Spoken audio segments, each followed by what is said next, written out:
Assalamualaikum warahmatullahi wabarakatuh. Halo anak soleh dan solehah. Ahlan wa sahlan. Kaifa halukum? Bagaimana kabarnya? Semoga kita semua dalam keadaan sehat ya. Bertemu kembali bersama Bu Eva dalam pembelajaran jarak jauh. Hari ini kita akan belajar fikih tentang ketentuan sholat fardu. Sebelum memulai belajar, marilah kita membaca doa terlebih dahulu. Bismillahirrahmanirrahim. Rabbi zidni ilma warzuqni fahma waj'alni minas sholihin. Amin ya rabbal alamin. Kita akan mempelajari tentang ketentuan sholat fardu, yaitu ada syarat wajib sholat, kemudian syarat sah sholat, dan rukun sholat, dan masih banyak lagi. Hari ini kita mempelajari 3 itu ya, syarat wajib sholat, syarat sah sholat, dan rukun sholat. Yuk disimak baik-baik ya. Syarat wajib sholat. Syarat wajib adalah syarat yang wajib kita penuhi sebelum kita melaksanakan sholat. Jadi ada hal-hal yang wajib kita penuhi sebelum kita melakukan sholat.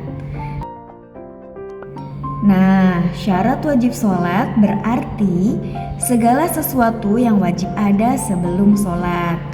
Sholat yang tidak terpenuhi syarat wajibnya, maka sholatnya tidak diterima oleh Allah.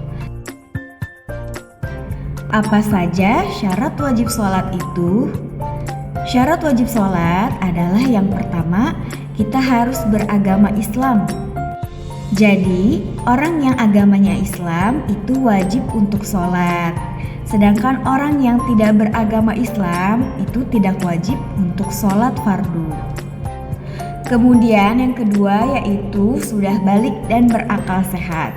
Jadi jika kita sudah balik itu wajib untuk sholat. Kalau kita tinggalkan maka akan mendapatkan dosa. Dan yang berakal sehat yaitu yang tidak gila. Kita masih waras, akal kita masih sehat, maka kita wajib untuk sholat. Sedangkan orang gila tidak wajib untuk melaksanakan sholat. Yang ketiga yaitu bersih dari hadas besar dan kecil. Kemudian dakwah Islam sudah sampai kepadanya. Syarat sah sholat. Syarat sah sholat adalah perbuatan yang harus ada sebelum kita sholat. Jika tidak terpenuhinya syarat-syarat sah sholat, maka mengakibatkan sholat kita tidak sah. Maka akan batal, kita harus mengulang sholat kembali. Syarat sah sholat itu apa saja? Yaitu meliputi yang pertama, suci dari hadas kecil dan besar. Jadi agar sholat kita sah, kita harus bersih, harus sudah mandi dan berwudu, maka sholat kita akan sah.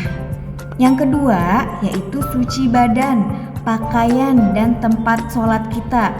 Jadi badan kita bersih, suci, pakaian yang kita pakai bersih dan tidak ada najis, dan tempat kita melaksanakan sholatnya pun tidak kotor dan tidak ada najisnya. Maka sholat kita akan sah. Kemudian yaitu menutup aurat. Agar sholat kita sah, kita harus menutup aurat. Untuk perempuan, menutup aurat yaitu seluruh tubuhnya kecuali kedua telapak tangan dan mukanya. Sedangkan untuk laki-laki, auratnya mulai dari pusar hingga lutut. Kemudian telah masuk waktu sholat. Jadi sholat kita akan sah jika sudah waktunya. Misalnya sudah masuk waktu zuhur, maka kita sholat zuhur. Kalau belum masuk waktu zuhur, kita melaksanakan sholat zuhur, nah itu sholatnya tidak sah.